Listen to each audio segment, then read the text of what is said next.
Evil people aren't afraid of being caught. They're afraid of you knowing the truth.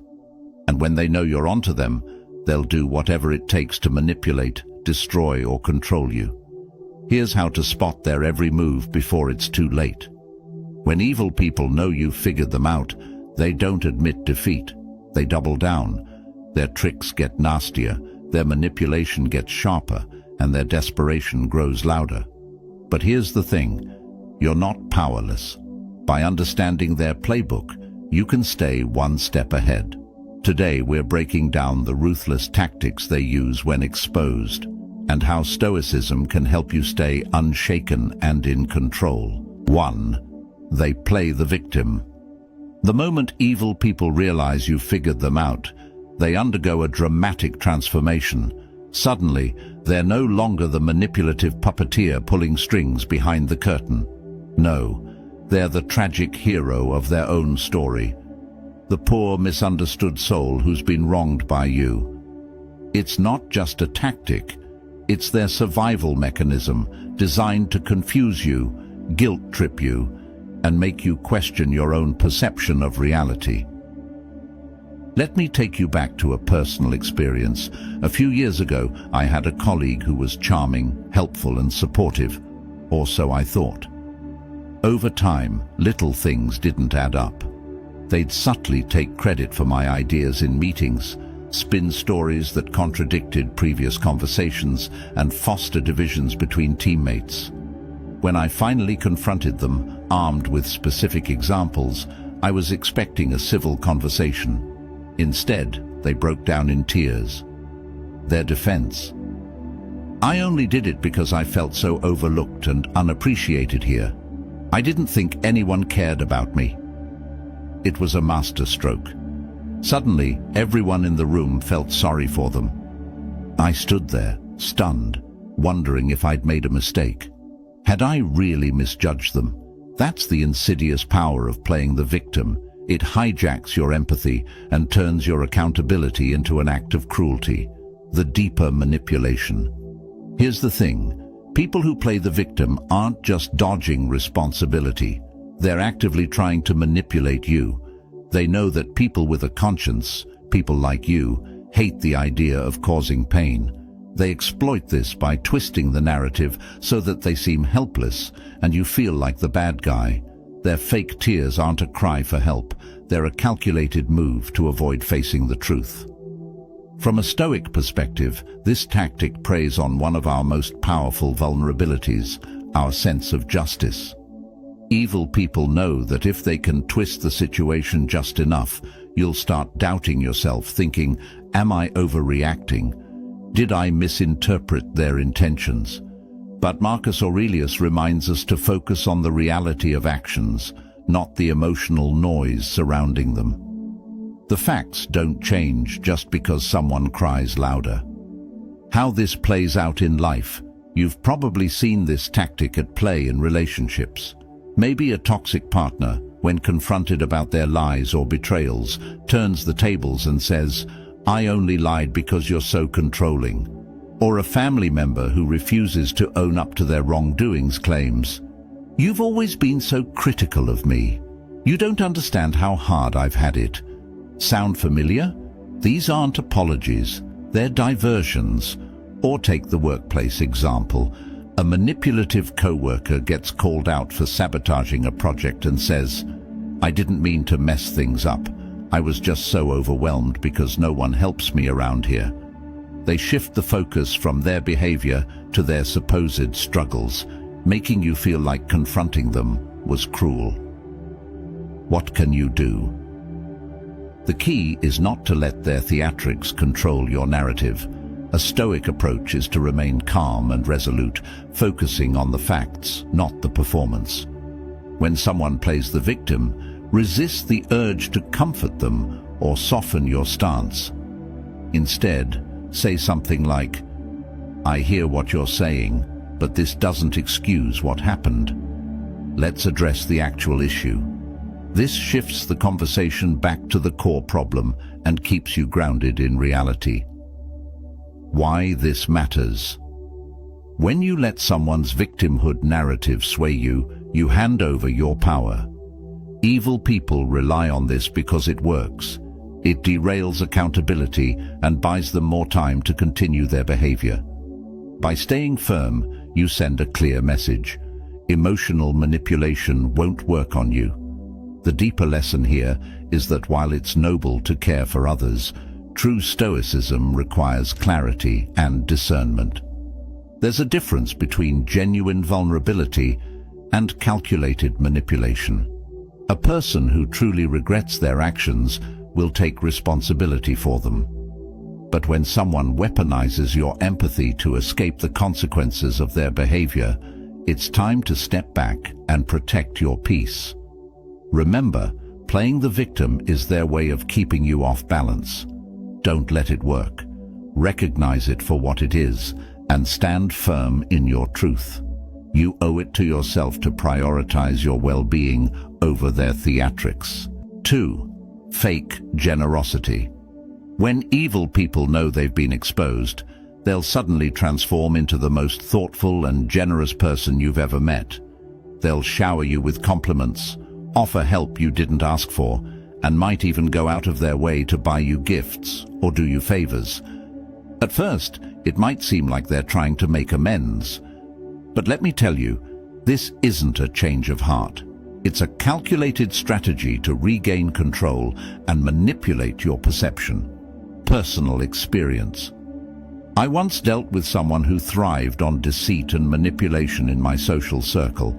After I called them out for spreading lies, they suddenly became overly helpful. They started offering to run errands for me, invited me to expensive dinners, and even bought me a gift just because. At first I thought, maybe they're genuinely trying to make up for their behavior. But then I noticed a pattern. Every time I tried to bring up the issue again, they'd deflect with their generosity. After all I've done for you lately, how can you still be upset? They weren't apologizing, they were silencing me with their fake kindness. Why? It's manipulative. Fake generosity is a tool evil people use to disarm you. They know most people have a natural inclination to forgive when someone appears to be kind or remorseful. By appearing generous, they create a facade of goodness, making you doubt your initial judgment. They're not giving to give, they're giving to take back control of the situation. This tactic can play out in many ways. A toxic partner might start doing chores or planning surprise dates after you confront them about their lies. A manipulative boss might suddenly praise your work and offer perks after you catch them undermining you. A two-faced friend might shower you with compliments or thoughtful gestures right after you notice their betrayal. The message behind their actions isn't, "I care about you," it's, "Forget what I did, let me buy your silence." The Stoic approach. As Stoics, we understand that true virtue isn't found in grand gestures or fleeting moments of kindness. It's found in consistent, honorable actions. Seneca once said, "It is not the man who has too little, but the man who craves more, who is poor." Evil people who fake generosity aren't wealthy in spirit. They're desperate to hoard power and influence over you. Their gifts and gestures are merely tools to feed their greed. When faced with fake generosity, stay vigilant. Ask yourself, does their generosity come with strings attached? Are they using this to distract from their behavior? Have they taken accountability? Or are they trying to buy my forgiveness? How to respond? A Stoic response doesn't mean rejecting kindness altogether. It means seeing it clearly for what it is. You can accept the gesture, but don't let it cloud your judgment. If you feel comfortable, call out the behavior. I appreciate the gesture, but this doesn't address what we need to talk about. Generosity is admirable, but it's trust that I value most. Let's focus on rebuilding that. By remaining calm and assertive, you neutralize their tactic. You refuse to be manipulated while maintaining your dignity. A deep message. Generosity, when sincere, is one of the most beautiful expressions of humanity. But when it's used as a weapon, it becomes a betrayal of that beauty. Evil people exploit generosity because they assume you'll confuse their actions for character. Don't let them. True Stoicism teaches us to value substance over appearance. Gifts can be returned, favors can fade, but trust, once broken, must be earned through consistent, honest behavior. Recognize fake generosity for what it is, a mask, not a transformation. By staying grounded in this awareness, you maintain your peace and protect your integrity. Third, turn others against you. When evil people realize you're onto them, they know they've lost control over you. So, what's their next move? Regain control by isolating you. And how do they do that? They turn others against you, poisoning relationships with lies, rumors, and twisted half-truths. They'll go to ridiculous lengths to make you look like the villain, ensuring that when you speak your truth, no one will believe you. Let's be honest. This one stings the most because it strikes where it hurts. Your connections, your reputation, your sense of belonging. It's not just a betrayal, it's a campaign. And the worst part? People believe them. Why? Because evil people are often masters of charm. They know how to deliver a convincing sob story or manipulate facts just enough to make themselves seem like the victim and you the aggressor. Here's the raw truth. If someone turns against you that easily, they were either looking for an excuse or were never truly in your corner. It's a bitter pill to swallow, but sometimes conflict reveals who's genuine and who's just there for convenience. Personal experience. I've lived this. There was a time when someone I trusted, a close friend, was exposed for being manipulative. When I confronted them, they didn't apologize or even try to deny it. Instead, they started working behind the scenes, spreading rumors that I was unhinged and jealous. They painted themselves as the saint who had endured my so-called erratic behavior. Within weeks, mutual friends started acting distant. I heard whispers about me that weren't just untrue, they were downright absurd. At first, I was furious. Then, I was hurt. Finally, I realized their lies weren't just about ruining me. They were about saving themselves. If they could control the narrative, they could avoid accountability. Why this happens evil? People understand one key thing. Perception is reality for most people. If they can control how others perceive you, they don't need facts or evidence. They only need a compelling story. It's psychological warfare, and it's designed to isolate you, weaken your support system, and make you feel powerless. Think about it. When you're cut off from allies or support, you're more vulnerable. That's their goal, to make you feel like you're fighting this battle alone, so you'll eventually give up. The Stoic perspective, Marcus Aurelius reminds us, you have power over your mind, not outside events. Realize this, and you will find strength. You can't control what others believe or what lies are spread about you, but you can control how you respond. Here's the hard truth. Not everyone will care about the truth. Some people will believe the lie because it's easier or more convenient, and that's their problem, not yours. Your job is to stand firm in your integrity. What can you do? Stay calm. Reacting emotionally only gives them ammunition. Keep your composure and let your actions speak louder than their words. Strengthen your circle. Reach out to the people who truly know you and value your character. Genuine connections withstand the storm. Expose them strategically.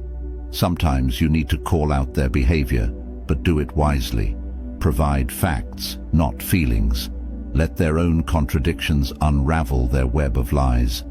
Accept the losses. If someone chooses to believe lies over years of trust and respect, let them go. Their absence is a blessing in disguise. The raw truth. This tactic cuts deep because it's not just about manipulation. It's about erasing you. Evil people don't just want to win, they want you silenced, forgotten, and doubted. But here's where their plan backfires. Lies have a short lifespan. The truth always surfaces. It may take time, but integrity outlasts deceit every single time. A final thought. When someone turns others against you, it's painful but revealing. You'll see who's loyal and who's not. You'll discover who values truth and who's swayed by gossip. And most importantly, you'll learn that your strength doesn't come from others' opinions. It comes from knowing who you are, no matter what. Stay strong. Their lies may echo for a while, but your truth will roar forever. 4. Gaslighting. Gaslighting is the crown jewel of manipulation tactics. When evil people know you've uncovered their true nature, they'll stop at nothing to make you doubt your reality. They'll twist facts, rewrite history, and flat out deny what you've seen with your own eyes. Why? Because if they can convince you that you're the problem, they regain the upper hand. Let's be brutally honest. Gaslighting isn't just manipulation, it's psychological warfare. It's a deliberate, calculated effort to make you question your own sanity. And the most sinister part? It works because you're human, you have empathy, you're introspective, and you want to believe that people, deep down, are good. Gaslighters exploit this kindness and use it as a weapon against you. How it feels. Imagine this. You confront someone about their behavior. Maybe you caught them lying, or perhaps their actions don't match their words. You expect them to deny it or explain it. Instead, they flip the script. You're overreacting. That never happened. You're imagining things. Why are you always so paranoid? Suddenly, you're not just questioning them, you're questioning yourself. Did I really misinterpret that? Am I being too sensitive? Before you know it, they've turned their lie into your self-doubt. A personal experience. I once worked with someone who was a master gaslighter. This person would miss deadlines, shift blame onto others, and conveniently forget conversations that didn't serve their narrative. One day, after a particularly glaring incident, I confronted them. I had evidence, emails, messages, everything. Their response: "I don't know why you're so upset. We never discussed this." When I showed them the proof, they said, "Oh, I thought that was just a suggestion, not a final decision. You must have misunderstood." It didn't matter how much evidence I had. They made me feel like the crazy one for even bringing it up. And that's the brilliance of gaslighting. It's not about proving they're right. It's about making you unsure of yourself. Why they do it. Gaslighting is evil because it preys on your self-trust. Evil people know that once you doubt your ability to perceive reality, you're much easier to control. If you don't trust your own mind, who are you going to trust? Them. That's their endgame, to isolate you in your uncertainty so they can steer the narrative however they please. The Stoic perspective. Epictetus reminds us, it's not what happens to you, but how you react to it that matters. Gaslighting is a direct assault on your perception, but your strength lies in your ability to remain grounded. The facts are the facts, no matter how much someone tries to distort them. How to recognize and resist gaslighting. Trust your instincts. If something feels off, it probably is. Your intuition is often more accurate than you give it credit for. Document everything. Keep records of conversations, agreements, or incidents. Evidence is the antidote to their lies. Stay calm. Gaslighters thrive on emotional reactions. A calm, collected demeanor disarms them. Call them out. If you're confident in your reality, confront them with specifics. Stick to the facts and refuse to be derailed by their deflections. Lean on allies. Share your experiences with trusted people. Their outside perspective can help ground you in the truth. The deep truth. Gaslighting is a form of theft.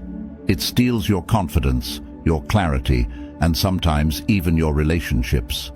But here's the thing, they can't steal your integrity unless you let them. The fact that they need to gaslight you proves they're afraid of your power. They can't face the truth, so they manipulate it. A final word. When someone gaslights you, it's a reflection of their weakness, not yours.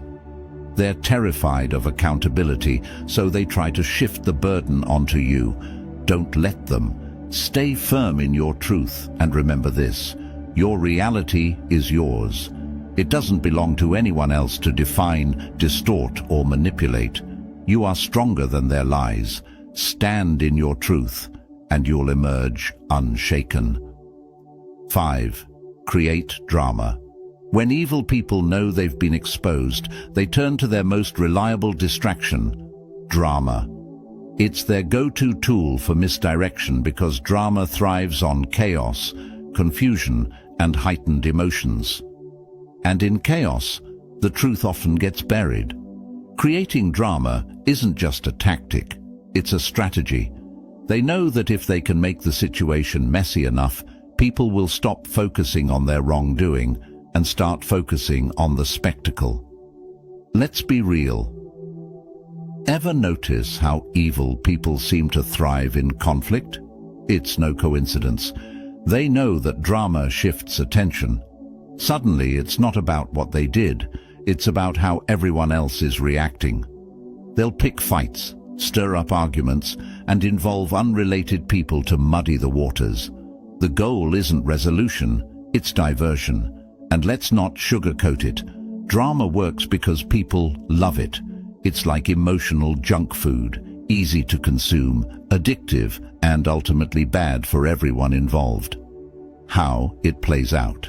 Say you catch someone lying or manipulating a situation. Instead of addressing it directly, they explode. How dare you accuse me of that? You're the one causing problems. Why are you trying to ruin everything for everyone? Now, instead of focusing on their actions, you're caught up defending yourself or managing the fallout. They might even bring in others, turning a private issue into a public spectacle. The more people they involve, the harder it becomes to stay focused on the original problem. Suddenly, it's not about their behavior. It's about the fight they've created. And in all the noise, their accountability fades into the background. A personal experience. I once had a colleague who was called out for taking credit for a project they barely contributed to. Instead of owning up to it, they turned the workplace into a soap opera. They started spreading rumors that I was jealous of their success, claimed I was trying to sabotage them, and even went to our manager with crocodile tears about how they felt targeted. It didn't matter that I had facts on my side. The office became a battleground of gossip, alliances, and petty arguments. By the time things calmed down, the original issue, their dishonesty, was forgotten. Why they do it. Drama is a smokescreen. It keeps people too busy, too distracted, and too emotional to focus on the real issue. It's also a power play. Evil people understand that whoever controls the narrative controls the situation. By creating drama, they ensure the conversation revolves around their terms, not the truth. Drama also isolates you. When you refuse to engage in their chaos, they paint you as unreasonable or cold. And if you do engage, they use your reaction against you. It's a lose-lose situation by design. The Stoic perspective. Marcus Aurelius said, "You have power over your mind, not outside events. Realize this, and you will find strength." Drama thrives on emotional reactions. When you remain calm and centered, you strip it of its power. Stoicism teaches us to rise above petty conflicts and focus on what truly matters. Drama is temporary noise. Truth and integrity are enduring. How to handle drama creators. 1. Don't engage. Drama requires participants. Refuse to play their game. 2. Stay focused. Keep the conversation on the core issue. If they deflect, redirect. 3. Set boundaries. Make it clear you won't tolerate manipulation or emotional theatrics. 4. Document everything. When drama involves lies or accusations, have a record to protect yourself. 5. Involve neutral parties. If necessary, bring in someone impartial to mediate and cut through the noise. A hard truth. Drama is exhausting. It drains your energy, disrupts your peace, and clouds your judgment. Evil people know this, which is why they use it. But here's the thing. Their drama says more about them than it does about you. It reveals their insecurity, their fear of accountability, and their desperation to maintain control. A final word. When someone creates drama, it's not because they're strong, it's because they're scared. Scared of being exposed, scared of losing control, and scared of facing the truth. Don't let their chaos pull you down to their level. Stay calm, stay grounded, and let your integrity speak louder than their noise. Drama fades, truth endures. Stand firm, and you'll outlast their storm every time. 6. Fake apologies. When evil people know they've been caught, they often resort to fake apologies as a last-ditch effort to manipulate the situation. But let's be clear, these aren't genuine acts of remorse. They're strategic moves designed to regain control, shift the narrative, and keep you in their grasp. A fake apology isn't about making amends, it's about saving face. And for someone who thrives on manipulation, it's a powerful tool to keep you second-guessing their intentions. How fake apologies sound. Ever notice how their apologies always come with conditions or excuses? They'll say things like, "I'm sorry you feel that way. If I did anything wrong, I apologize. I only did it because you made me feel that way." These statements aren't apologies. They're thinly veiled justifications or passive-aggressive blame-shifting. They take zero accountability and subtly put the responsibility back on you. Let's be brutally honest. A fake apology is worse than no apology at all. Why? Because it masquerades as reconciliation while keeping the manipulation alive. It's like wrapping poison in a pretty box. It doesn't heal wounds. It deepens them by making you doubt your right to feel hurt. Fake apologies exploit your desire for resolution. Most of us want to move past conflict. We want to believe that people are capable of change and that relationships can be repaired. Evil people use this hope against you, offering just enough contrition to keep you hooked, but not enough to actually change their behavior. A personal experience. I once confronted someone who had been spreading lies about me. When I finally called them out, their response was textbook manipulation. "I'm sorry if you think I did something wrong. I didn't mean to hurt you, but maybe you're overreacting a little. Let's just move past this. Why are you holding a grudge?" At first, I felt relief. An apology meant we could move forward, right? But as time passed, I realized nothing had changed. The lies continued, and so did the subtle jabs and manipulative tactics. That's when I understood. Their apology wasn't for me, it was for them. It was a way to silence me and maintain control. Why they do it. Evil people know that a fake apology can serve multiple purposes. 1. To escape accountability. By apologizing, they create the illusion of closure, even though they have no intention of changing. 2. To manipulate your emotions. A fake apology can make you feel guilty for holding them accountable. Suddenly, you're the one who looks unreasonable for not accepting their olive branch. 3. To rebuild trust on their terms. They want to reset the relationship, but only in a way that allows them to maintain power and control. It's all about appearances. They want to seem like the bigger person while keeping you in a position of doubt and vulnerability. The Stoic perspective. Seneca said, "While we teach, we learn." A fake apology is a lesson in disguise. It teaches you who someone truly is. Stoicism emphasizes clarity and rationality, urging us to see things as they are, not as we wish them to be. When someone apologizes without accountability, they're showing you their lack of character. Your role is not to fix them, but to protect your own peace. How to recognize and handle fake apologies. 1. Listen to their words. Genuine apologies take responsibility. Fake ones deflect, minimize, or shift blame. 2. Observe their actions. A real apology comes with changed behavior. If they keep repeating the same mistakes, the apology was empty. 3. Set boundaries. Don't let a fake apology manipulate you into forgiveness or trust. Protect yourself by being clear about what you will and won't tolerate. 4. Don't feel obligated to forgive. Forgiveness is a gift, not a requirement. If their apology isn't sincere, you're not obligated to accept it. A hard truth. A fake apology reveals more about the person giving it than the person receiving it. It shows a lack of integrity, courage, and respect. But here's the silver lining. Once someone shows you who they are, you can decide how much space they deserve in your life. A final word. Evil people use fake apologies because they fear true accountability. They're more interested in maintaining appearances than in repairing the harm they've caused. Don't let their hollow words deceive you. A real apology is followed by real change.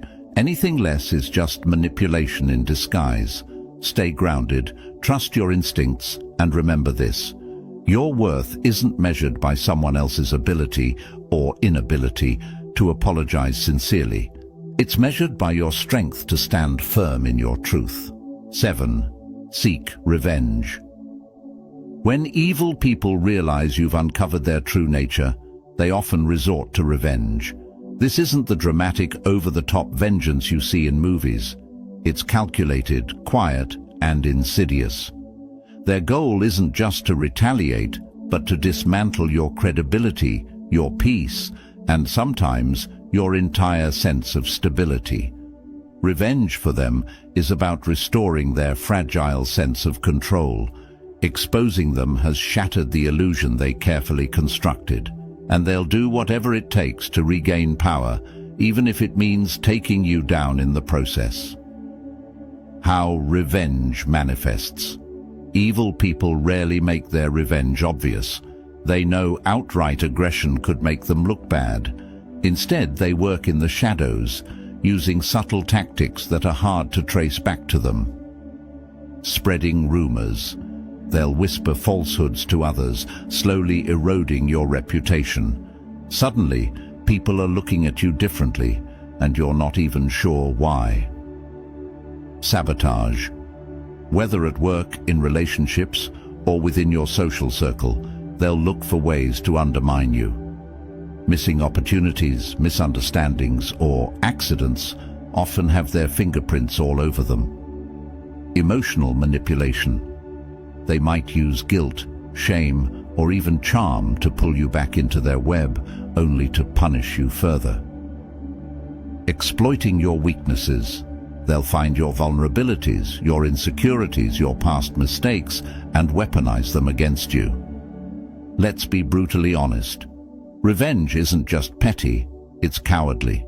It reveals their inability to face the truth and grow from it. Instead of acknowledging their wrongdoing, they double down, focusing their energy on destroying you rather than fixing themselves. It's like watching someone sink in quicksand and trying to drag you down with them. But here's the hard truth. Revenge can only hurt you if you let it. Their actions are a reflection of their character, not yours. A personal experience. I once worked with someone who couldn't handle being called out for their toxic behavior. I confronted them about their constant manipulation, and while they seemed to take it well at first, the revenge came quietly but viciously.